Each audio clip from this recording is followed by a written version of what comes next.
धौलपुर गांव में एक बबलू नाम का लड़का अपनी माता पिता के साथ रहता था। उसकी एक छोटी बहन आस्था भी थी। बबलू के पिता एक मेहनती किसान थे जो लोगों के खेतों में काम करके अपने घर का खर्च चलाते थे। लेकिन एक दिन खेतों में काम करने के बाद जब बबलू के पिता घर आए तो उनकी तबीयत बेहद खराब हो गई और उसके ठीक अगले ही दिन बबलू के पिता का देहांत हो गया। घर की सारी जिम्मेदारी अचानक से बबलू के सर पर आ गई। अभी बबलू की 10वीं की पढ़ाई खत्म हुई ही थी। ऐसे में बबलू ने घबराते हुए खुद से कहा, अब मैं कैसे पूरे घर का खर्च चलाऊंगा? इस उम्र में मैं भला क्या काम करूंगा? पर जो भी हो, मैं हार मानकर नहीं बैठ सकता। अगर मैं घबराऊंगा और यह सब सोचूंगा तो मेरी माँ और बहन का क्या होगा? ये कहकर बबलू ने खुद को संभाला और पिताजी के देहांत के 1 सप्ताह बाद ही बबलू ने अपनी माँ से कहा, माँ, मैं कल सुबह शहर निकल जाऊंगा। वहाँ पर कुछ काम करके थोड़ा पैसा कमा लूंगा तो घर अच्छे से चलेगा। ये तो कैसी बात कर रहा है बेटा? अभी तेरे पिता को गए कितना ही समय हुआ है कि तू अब शहर जाने की बात कर रहा है, हम दोनों से दूर। माँ, पर आप समझने की कोशिश कीजिए। यहाँ गांव में रहकर हम लोग अपना गुजारा नहीं कर सकेंगे। मैं यहाँ क्या ही करूँगा? अगर आप मुझे शहर जाने की इजाज़त दोगी तो मैं वहाँ कोई नौकरी कर लूँगा और नौकरी मिलते ही आपको और छोटी को भी अपने साथ शहर ले जाऊँगा। माँ चुपचाप एक कोने में बैठी बबलू की सारी बातें सुन रही थी और फिर आखिरकार माँ ने बबलू से कहा, तुम्हें जाना है तो तुम जाओ, पर मैं गांव छोड़कर कहीं नहीं जाऊंगी। यहाँ इस घर में तुम्हारे पिताजी की कई यादें हैं, मैं उन्हें छोड़कर कहीं नहीं जा सकती। अपनी बात बोलकर माँ रोने लगी।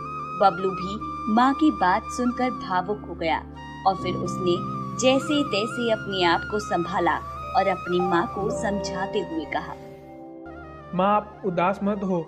मैं आपकी मर्जी के बिना कहीं भी नहीं जाऊंगा। आप बस मुझे जाने की इजाज़त खुशी खुशी देना, क्योंकि छोटी को खूब पढ़ाना भी है और पिताजी का सपना मैं पूरा नहीं कर पाया, पर मैं छोटी को डॉक्टर बनाना है। पिताजी का सपना पूरा करना अब मेरी जिम्मेदारी है माँ।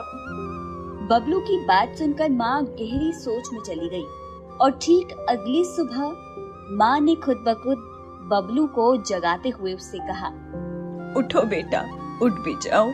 क्या तुम्हें शहर नहीं जाना? जल्दी से उठो, नहीं तो सारी बसें चली जाएंगी।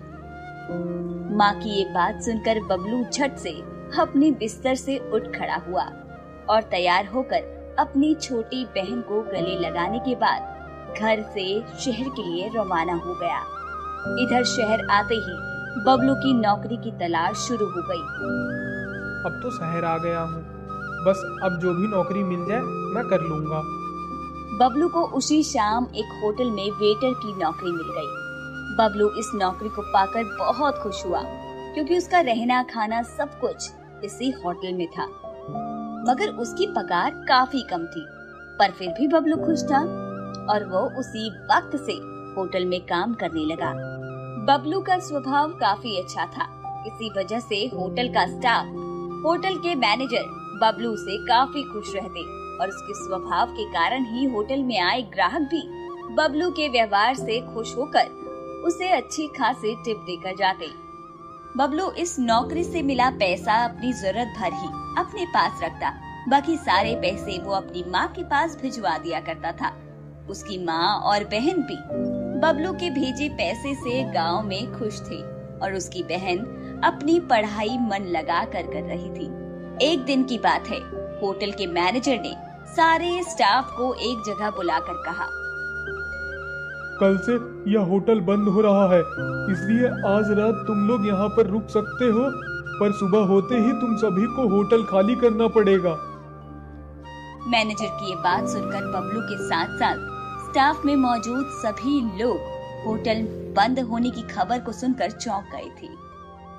होटल बंद हो रहा है, अब हम क्या करेंगे? अब हमारा क्या होगा? हम कहाँ जाएंगे? मालिक इस जगह पर शानदार होटल खोल रहे हैं। यहाँ पर पढ़े लिखे लोगों को ही अपॉइंट करना चाहते हैं। जो कंप्यूटर जानते हो, उन्हें ऐसा ही स्टाफ अपने नए होटल के लिए चाहिए। मैनेजर की ये बात सुनकर सब लोग चुप हो गए और अपने अपने कमरों में चले गए। रात भर कोई भी स्टाफ नहीं सोया और सुबह होते ही जब सब होटल छोड़कर जा रहे थे तो मैनेजर ने सबको रोकते हुए कहा, मैंने सारी उम्र इस होटल में गुजार दी, मेरा तो कोई भी अपना सगा भी नहीं है। जिसके पास में जाओ यही सब सोचकर कल रात में होटल के मालिक के पास गया था तो उन्होंने मुझे कुछ पैसे दिए हैं, पर इन पैसों पर अकेला मेरा हक नहीं हो सकता, इसलिए हम इसे आपस में बांट लेते हैं। मैनेजर की ये बात सुनकर सभी के चेहरों पर थोड़ी खुशी आई, पर सब उदास मन से वहाँ से पैसे लेकर चले गए। मगर बबलू होटल के बाहर ही खड़ा रहा। नहीं, मैं घर नहीं जा सकता। मैं माँ को क्या बोलूँगा? अपनी छोटी बहन से क्या कहूँगा कि मेरी नौकरी चली गई? नहीं नहीं नहीं, मैं घर नहीं जा सकता। मुझे आज ही नई नौकरी ढूंढनी होगी। होटल के बाहर खड़े बबलू को परेशान देखकर होटल के मैनेजर ने उसके पास आकर उससे कहा, क्या हुआ बबलू, क्या तुम गांव नहीं जा रहे हो? नहीं सर, मैं गांव कैसे जा सकता हूँ? मेरी माँ और बहन इसी आस में खुश हैं कि मैं यहाँ नौकरी कर रहा हूँ। ठीक है, तो फिर तुम मेरे साथ मेरे घर क्यों नहीं चलते? नहीं सर, मुझे आज ही नौकरी ढूंढनी होगी। अरे पर इतनी सुबह कहाँ जाओगे तुम?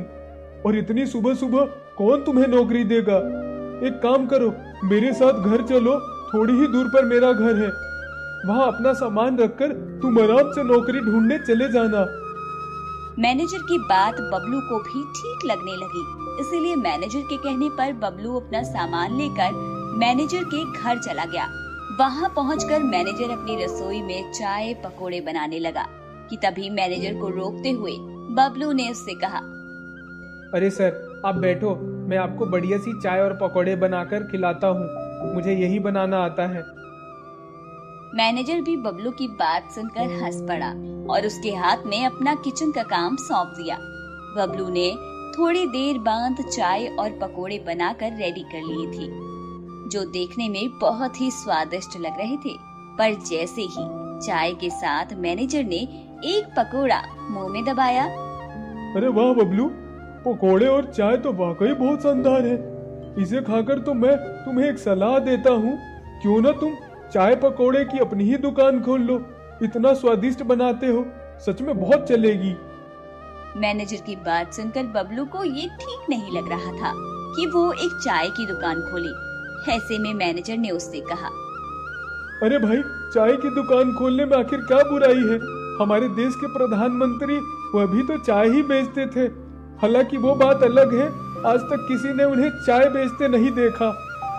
ये कहकर मैनेजर मुस्कुराने लगा, पर तभी मैनेजर ने अपनी बात को पूरा करते हुए बबलू से कहा, बबलू, तो तुम्हें क्या अकेले दुकान खोलने में दिक्कत है? तो हम पार्टनर बनकर काम कर लेते हैं। तुम्हें जो पगार मिलती थी वह मिलती रहेगी, तुम बनाना और मैं बेचूंगा। नहीं, मैं बना भी लूंगा और बेच भी लूंगा, आप सिर्फ पैसों का हिसाब ग्राहकों से करना। बबलू के इतना कहते ही दोनों चाय और पकोड़े खाकर घर से बाजार में दुकान की तलाश में निकल पड़ी, जहां उन्हें एक दुकान भी मिल गई जिसका किराया वो दोनों आराम से दे पाते। और फिर अगले ही दिन से दोनों ने अपनी चाय और पकोड़े की दुकान खोल ली। मैनेजर के कहे अनुसार सचमुच इनकी दुकान चल पड़ी। रोज बबलू की दुकान पर 2 से 3 हजार तक की चाय और पकोड़े आराम से बिक जाते थे। धीरे धीरे उन्होंने अपनी दुकान और बढ़ा ली और जो भी स्टाफ होटल में उनका जानने वाला था, बबलू ने उन्हें भी अपनी दुकान पर काम करने के लिए बुला लिया। सब खुश थे क्योंकि सभी को फिर से एक साथ काम करने का मौका मिल गया था। दुष्ट काका। एक गांव में भोलू अपने माता पिता के साथ रहता था। भोलू कोई काम नहीं करता था, जिस वजह से उसके पिता किशोर उस पर बहुत चिल्लाते थे। अरे इतना बड़ा हो गया, अभी तक काम धंधा नहीं सीखा है, पता नहीं कब काम धंधा करेगा। आप क्यों उस पर चिल्लाते रहते हो? सीख जाएगा, वैसे भी हमारा अकेला लड़का है।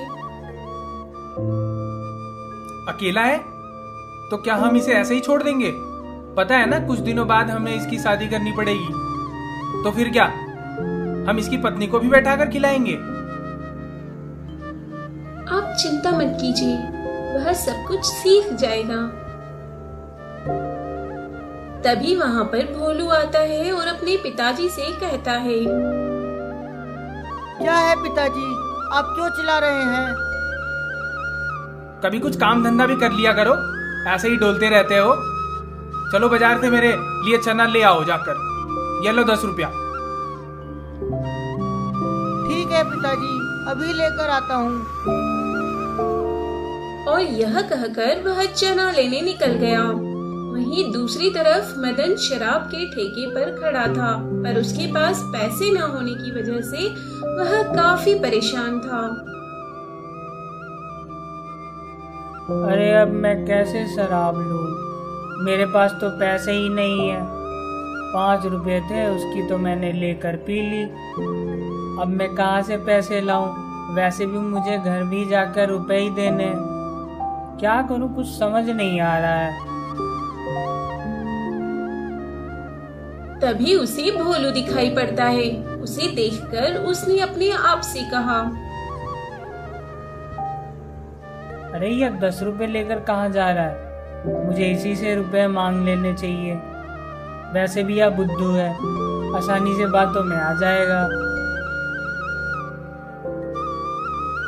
और यह कहकर मदन ने भोलू को अपने पास बुलाया। अरे भोलू, इधर तो आना, मुझे तुमसे कुछ जरूरी काम है। हाँ हाँ काका, अभी आया। और यह कहकर वह मदन के पास गया। बताओ काका, क्या है? आपने मुझे क्यों बुलाया?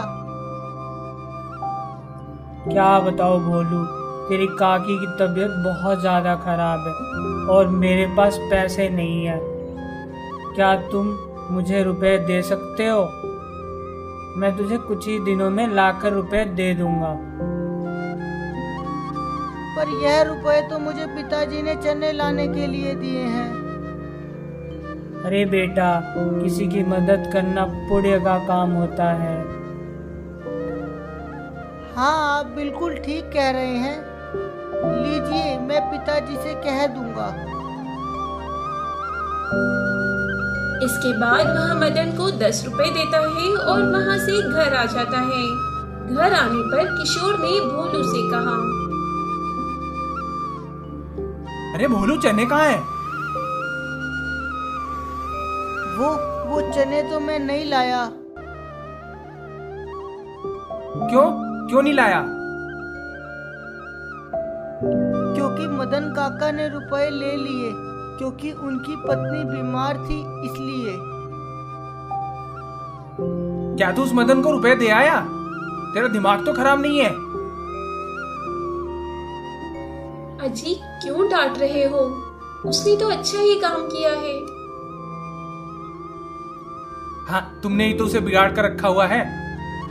अब यह घर में 1 मिनट के लिए भी नहीं रह सकता है। अजी ये क्या कह रहे हो? यह कहाँ जाएगा?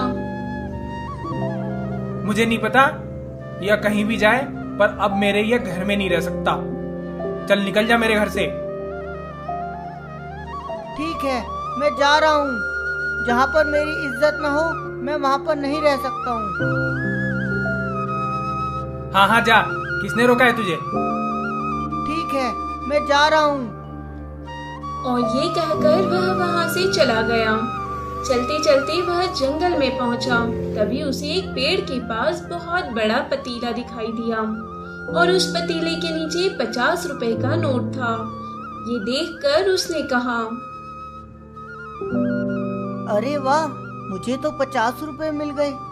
पर यह यहाँ पर किसने रखे? और यह पतीला यहाँ कहाँ से आया?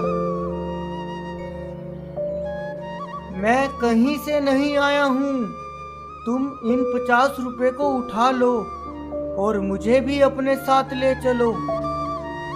क्या तुम बोल रहे हो? और तुम बोल कैसे सकते हो? क्योंकि मैं जादुई पतीला हूँ। इसलिए अब तुम मुझे अपने साथ ले चलो। यह सुनकर गोलू उसे अपने साथ घर ले आया और अपनी माँ से कहा, यह लो माँ, 50 रुपए, आप इन्हें रख लो और इस पतीले को भी रख लो। अरे इतना बड़ा पतीला कहाँ से मिल गया तुझे और किसका है यह? मुझे नहीं पता माँ, पर इस पतीले ने मुझसे कहा कि मैं इसे घर पर ले चलूं। यह क्या कह रहा है?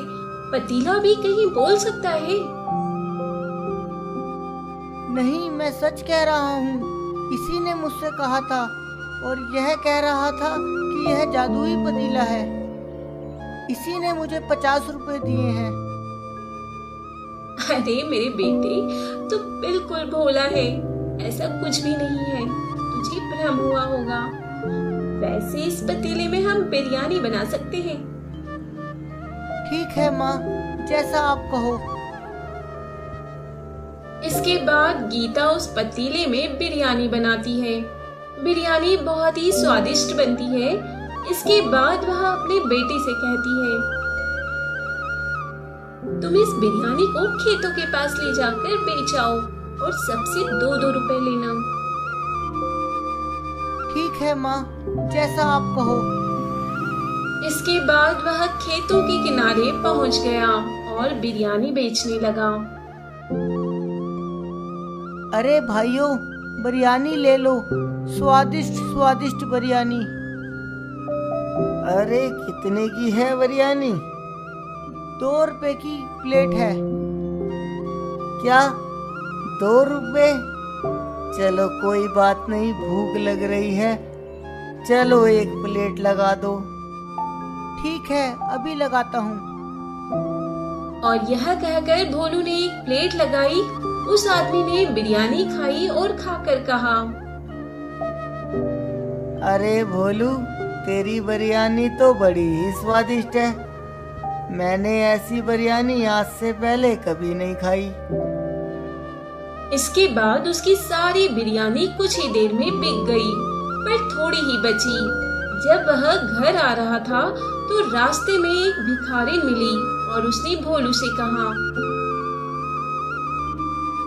अरे बेटा, कुछ खाने को हो तो दे दो, बड़ी भूख लगी है, आज कुछ भी खाने को नहीं मिला है।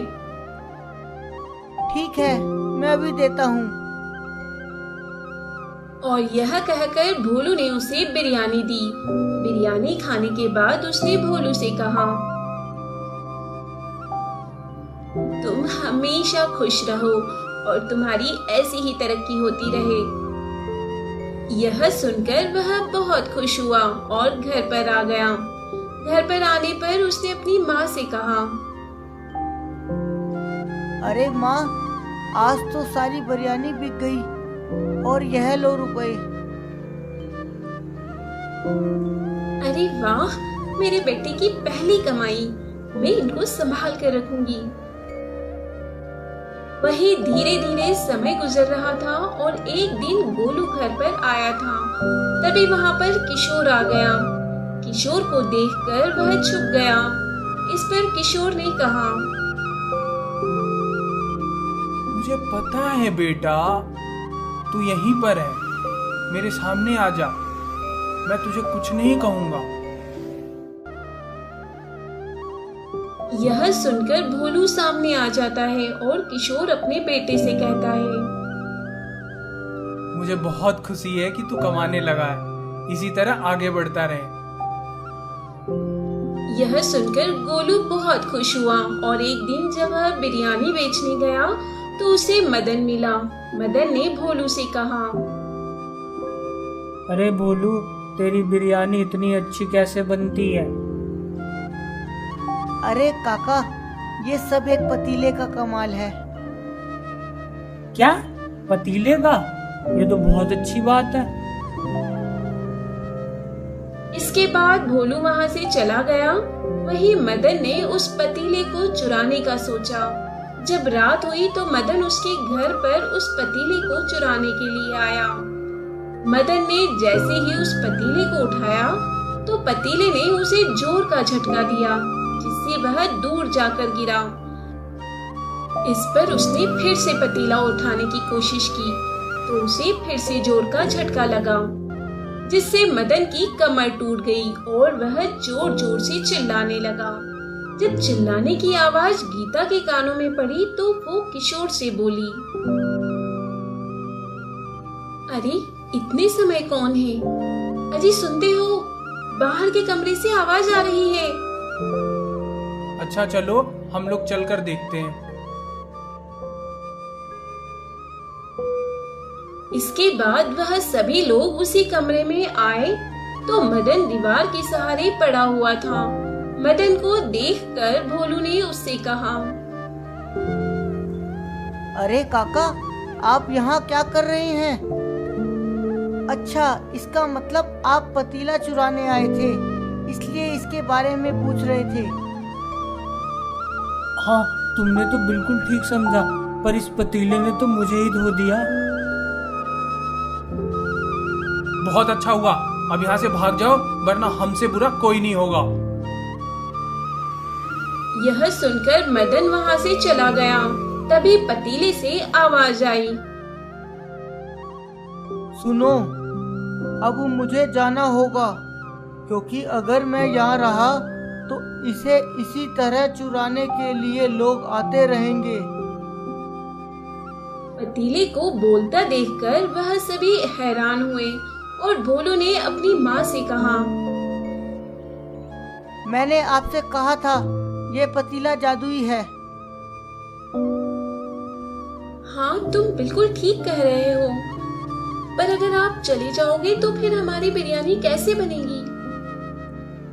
तुम चिंता मत करो, अब तुम किसी भी बर्तन में बिरयानी बनाओगे, तुम्हारी सब बिक जाएगी। अब मैं किसी दूसरे भले मानुष के घर जाता हूँ।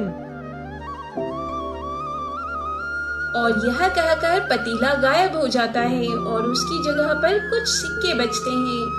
वह लोग उन सिक्कों को उठा लेते हैं और उन्हें मंदिर में रख देते हैं और अब वह बहुत ही खुश थे।